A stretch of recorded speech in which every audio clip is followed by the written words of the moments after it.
Hello, everybody, and welcome back to Tour Pro Talks. It's really lovely to have you here with us.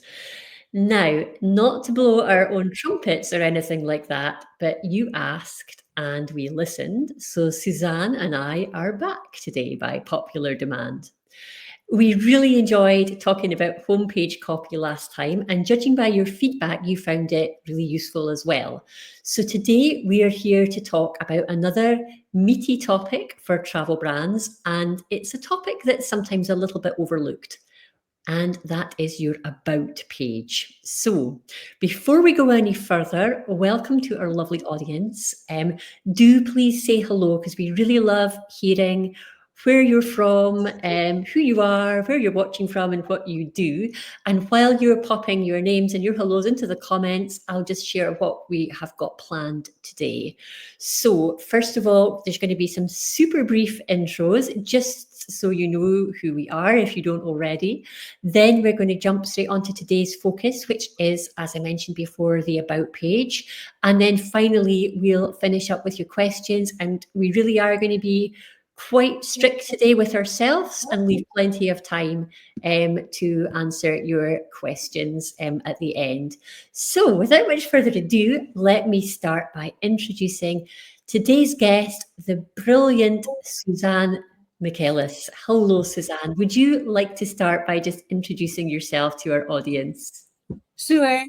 Jenny, thank you so much for inviting me. I'm super excited to be back.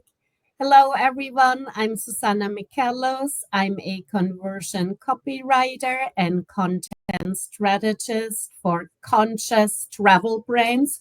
That's a lot of C's in that sentence. And I'm the founder of Calmento Creative.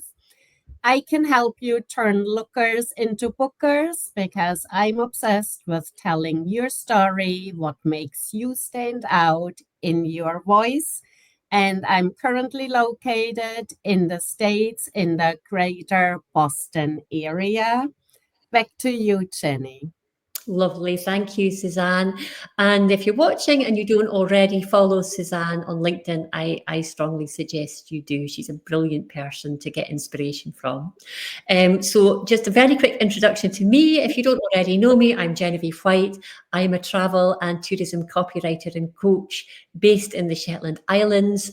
And I really love helping travel companies attract the kind of travelers they want through storytelling and meaningful words. So that's a little bit about me.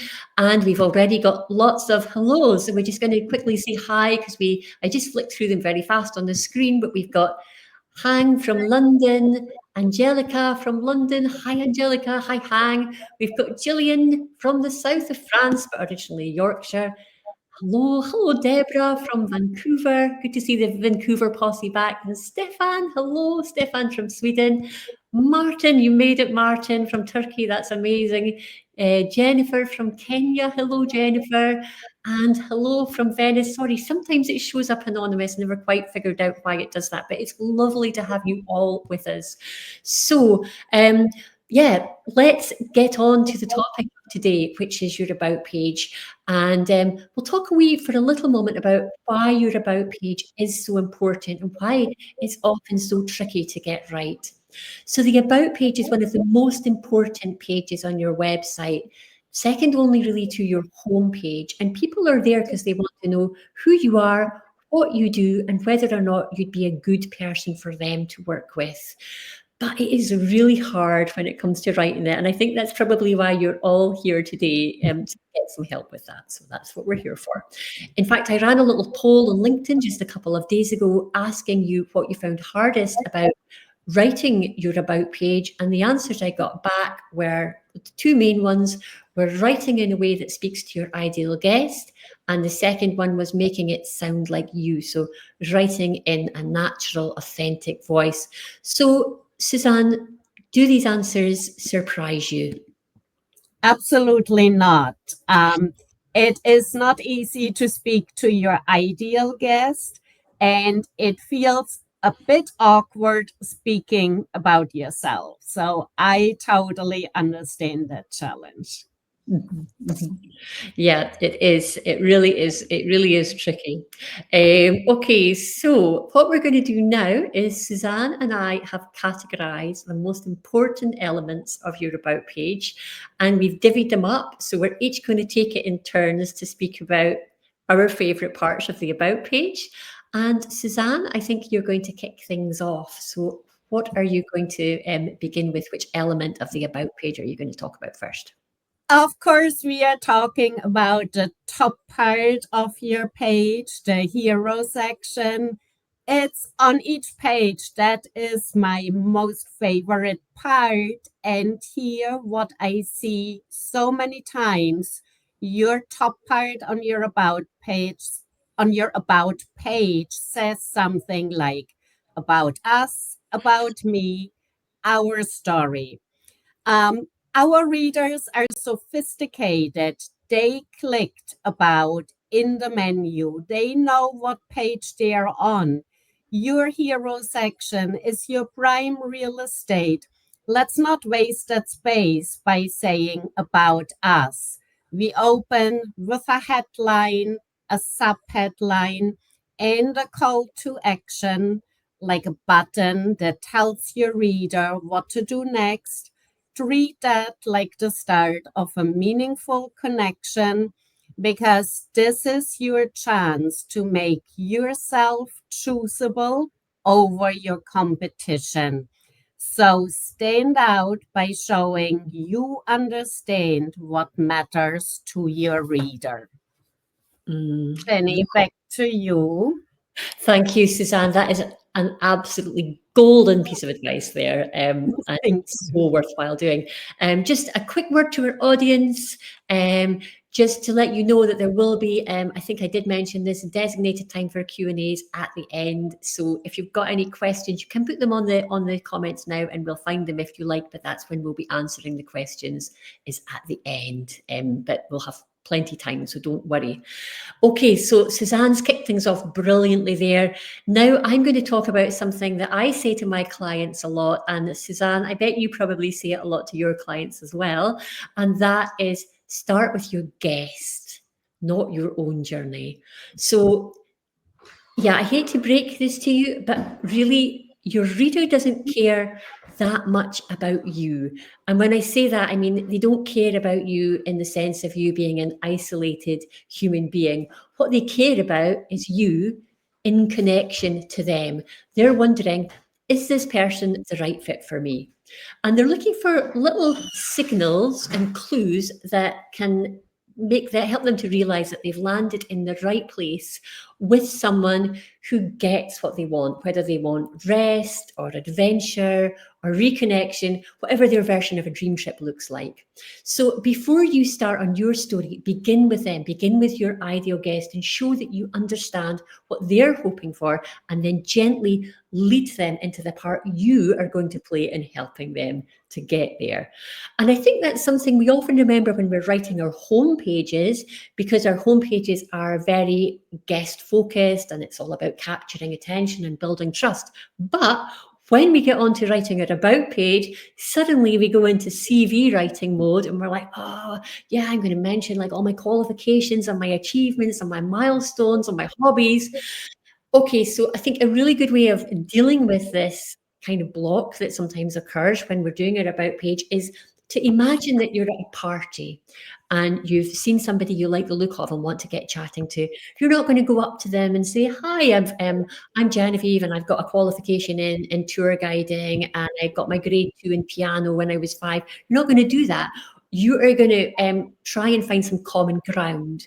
So if the person at this party is wearing a band T-shirt, for example, you're maybe going to steer the conversation round to music and find out like what you've got in common through music. You're basically building a bridge through shared interests. And it's exactly the same here. If you know your dream guest inside out, which you absolutely should do, by the way, then you're going to have a really clear idea of what these shared interests are, what they care about, and what kind of tone you need to use to connect with them. And that's what you want to lead with. So that's my first thing about pages, my first feature, Suzanne. I think once you are done with that part, you are leading the story to that you lead the story towards your why, your unique selling proposition. And what I mean by that is what pulled you into the work you are doing. What was the moment that made you say, this is what I want to do? Why this place? Why this destination? Why the particular kind of traveler that we refer to as your ideal guest? What are the kind of experiences do you offer? And when you go through your why, I don't mean your revenue. Revenue is an outcome. You do what you do, but that's not your why. And then also, don't stop there. Make the connection clear for your reader. What I mean by that, for example, you are all about cultural preservation, and if that is important to your ideal traveler, they already know you speak about something meaningful. And possibly you started your business because you want to protect and promote local traditions. So your why is about making sure that those stories and skills and places don't disappear, and this is important and powerful for your ideal traveler. If your ideal traveler is a conscious traveler, they want that their trip has purpose, and they want to support the local culture. What are your thoughts on that, Jenny? Yeah, I mean, I think it is such an important part to really make very, very clear. And to have that, I mean, and I know, Suzanne, that you've got something, haven't you, which we'll talk about towards the end of today. Suzanne's got a Yes. brilliant resource that she's going to share with you, which is going to really help you become very clear on your why. Now, because of time, we're actually going to have to move on to the next feature of About Pages. Sorry, this is pretty fast going. If you're struggling to take notes, don't worry, it will all be summarized in the newsletter as usual. But I just want to say a little bit about values, which I suppose are linked with the whys that Suzanne's just been speaking about. So whatever your main values are within your travel and tourism business, it's very tempting just to write about them, to say what they are. So for example, we care about the planet, or we value authentic experiences. But really that doesn't mean anything. It's just words, isn't it? Unless you're bringing these values to life by showing what you actually do through stories. So if sustainability is a key value of yours, you need to play that out in real terms. So maybe talk about the local suppliers you use, maybe how you reduce waste, or maybe talk about the fact that your tours don't put extra pressure on already overcrowded tourist hotspots. You can also say a lot about your values, even just through your style of writing and your tone. So for example, if slow travel is like a big value of yours, you can really bring that across in the style in which you choose to write, and keeping your tone very unhurried, giving the reader a lot of space to process things and ideas, and through your description of what an experience might look like with you, whether that be like sipping coffee with a view, or painting a picture of a day spent exploring a tiny village, or so forth. Or even if we're talking about hospitality being a key value, again, rather than just saying we're a really hospitable company, we like to welcome guests, show how you do this through your tone of voice. Really double down on being warm and welcoming and friendly, and convey this through your tone. And that's going to come across much more powerfully than simply saying we're hospitable. So yeah, that's the values section. And Suzanne, what's next on your list? I think It links directly to what you just said about value. And from there, we are going into your destination. And let's make your destination place rich and sensory.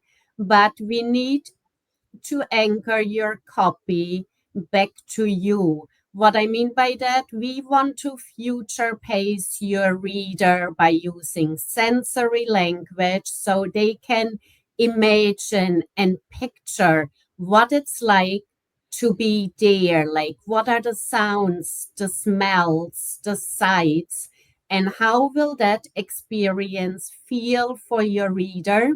Because that deepens the emotional connection. And then we want to tie those details back to you as the guide or the host. Um, we need to position your services as the bridge between your client's dreams and the real thing. The tricky part here is don't turn it into a destination feature.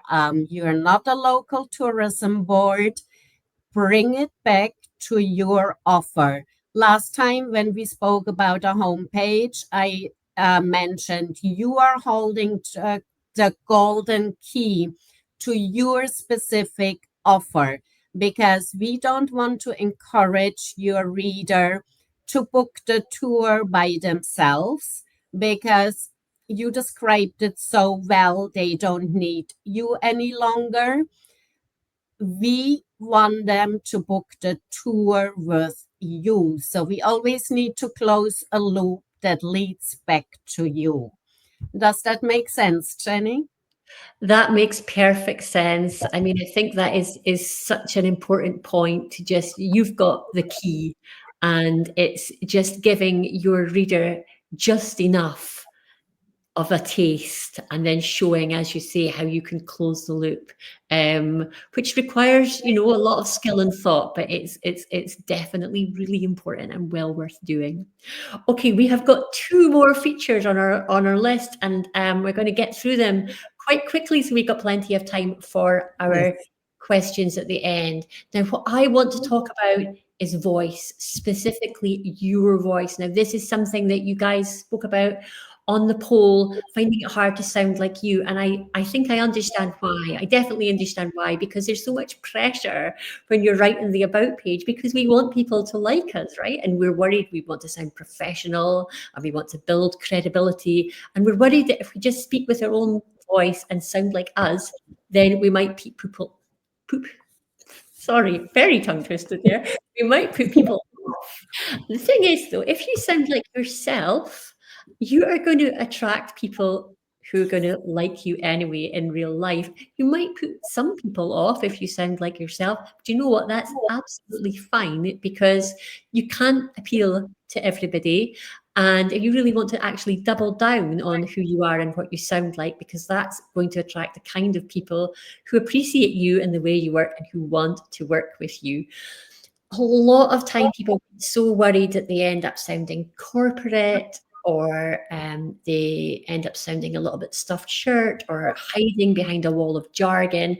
And that's absolutely not the way to go. So very quickly, I'm going to suggest a good hack that I do suggest with my clients, and that is this. When you are writing your about page copy, use your voice recorder from your phone or voice recorder. Talk just as if you were sitting having coffee with a guest. Tell them about what you do, what you can offer, how you can help them enjoy their experience with you, and just speak naturally. And then listen to the recording. You can write it down, editing out all the ums and ahs, the false starts, etc. But the finished copy is going to be something that sounds real and that sounds like you. And that is absolute gold when it comes to copywriting. Okay, and Suzanne, I think you're going to talk about the final thing on our list now. Yes, we are going to speak about your credibility, and credibility does not really mean your credentials.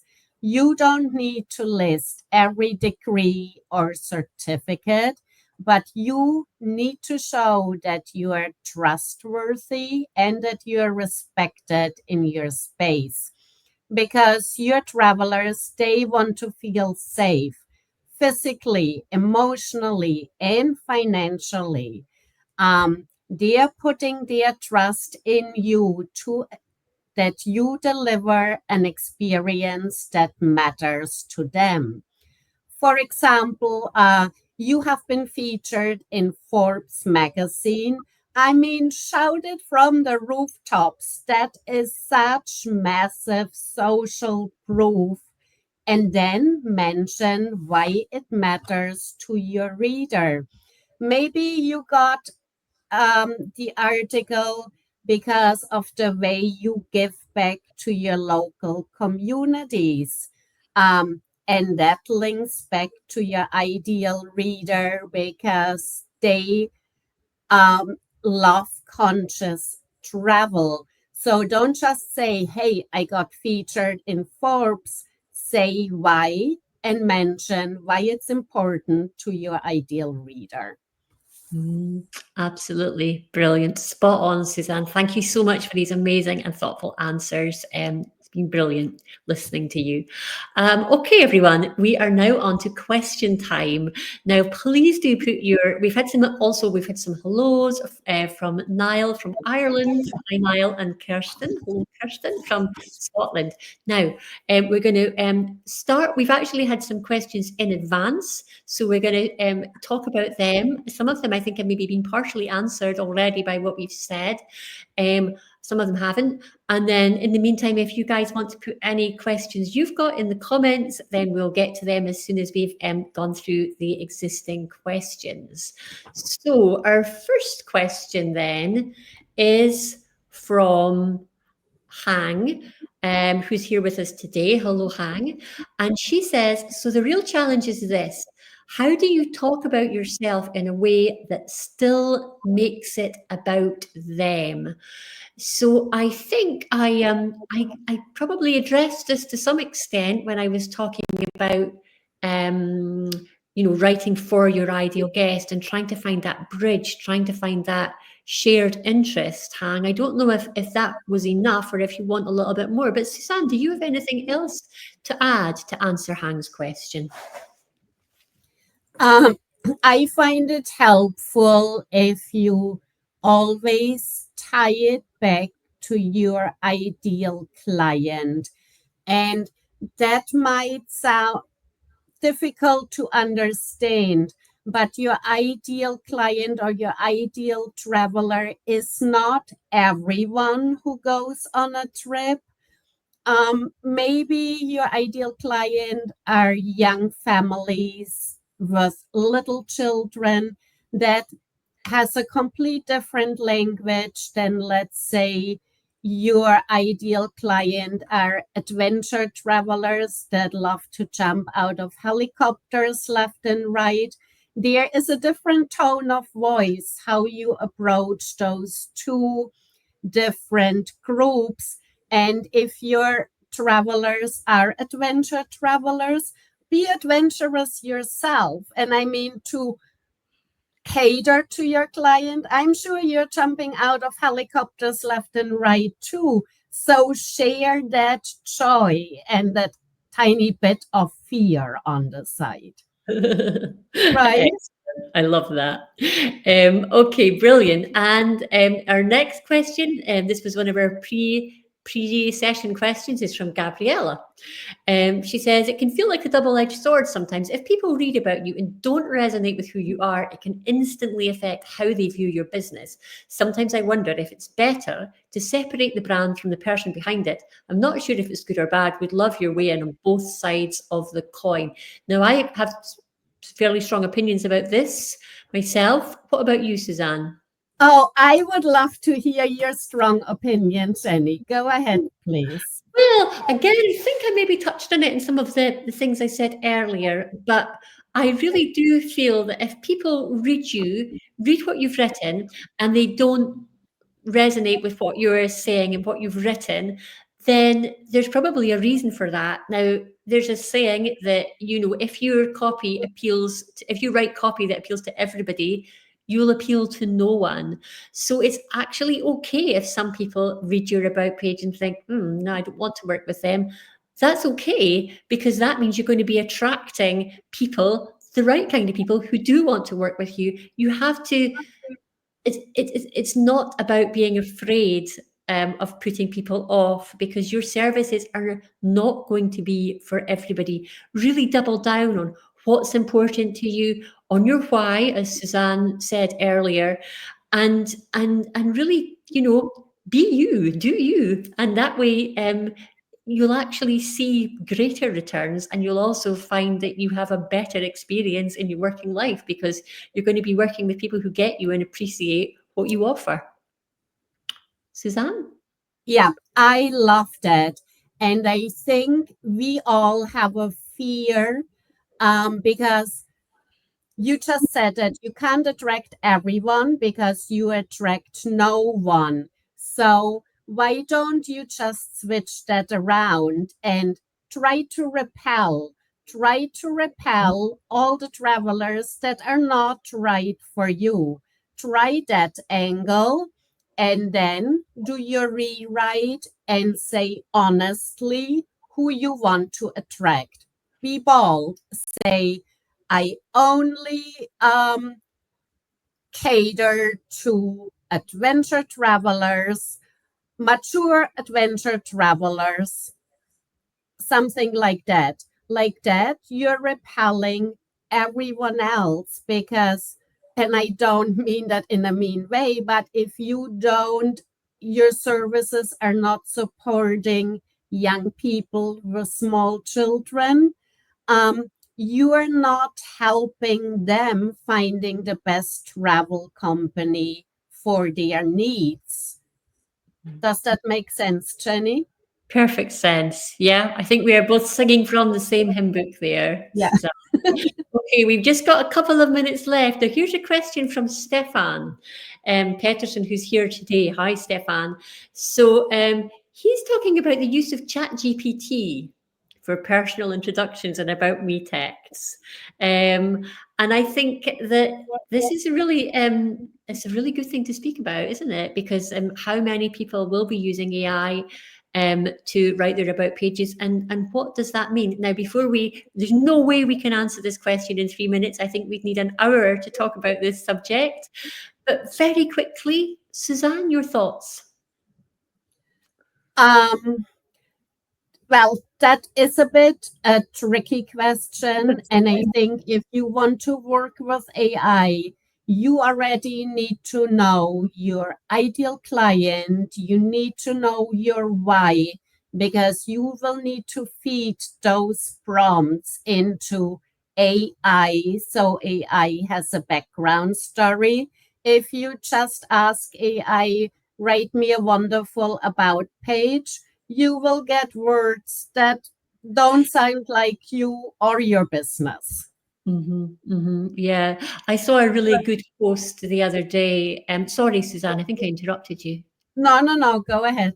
I saw a really good post recently by a hospitality copywriter called Neely Khan, and she was talking about how writers, people who write for a living, are really they can use AI quite effectively because they know exactly what to say about tone of voice and just exactly these very, very fine detailed prompts to put in. Now, I don't think only writers can use AI effectively, but I think, as you said, Suzanne, there is so much more to it than just saying write me an about page, that you just have to include so much detail, and then the editing.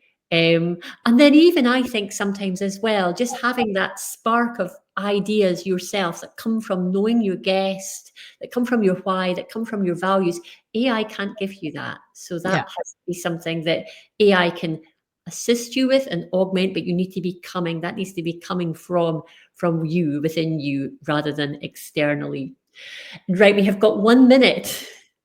We have 1 minute left. And we also got a question in from Jamie. Do we have time for that? Yeah, I think we will. So the reason we've been really strict about time today is because basically the recording gets cut if we go over half an hour. So people watching the replay will get the beginning cut off. But seeing as that's just me waffling on a little bit at the beginning, then probably okay to answer this question. If there's any questions that we haven't answered, I'm really sorry, and we'll get to them after the broadcast. So Jamie's question is, what's the biggest mistakes you see businesses make on their about page? For me, it's when the founder has written an autobiographical essay about themselves rather than focusing on the story of the business and its values. Okay, that's a really good question. Yeah, I mean, autobiographical essays definitely aren't the way forward, but I do think it's a balancing act, isn't it? Because you don't want it just to be business, business, corporate, corporate. You do want there to be a real human touch there and to get a sense of the person behind the business as well, don't you? I agree. And I think the trick lies in like every section that you write, ask yourself, did I tie it back to my ideal traveler? It's totally fine to speak about yourself as long as you mention, why is this important to my reader? Like you're looking to attract travelers with shared values. Like that is the attraction part. So just always close the loop and bring it back to your ideal traveler. Mm-hmm. Yep. And I think that is just what it keeps coming back to, isn't it? Is knowing your dream guest, your ideal traveler, whatever you want to call them, but knowing who you're writing to and knowing them absolutely inside out.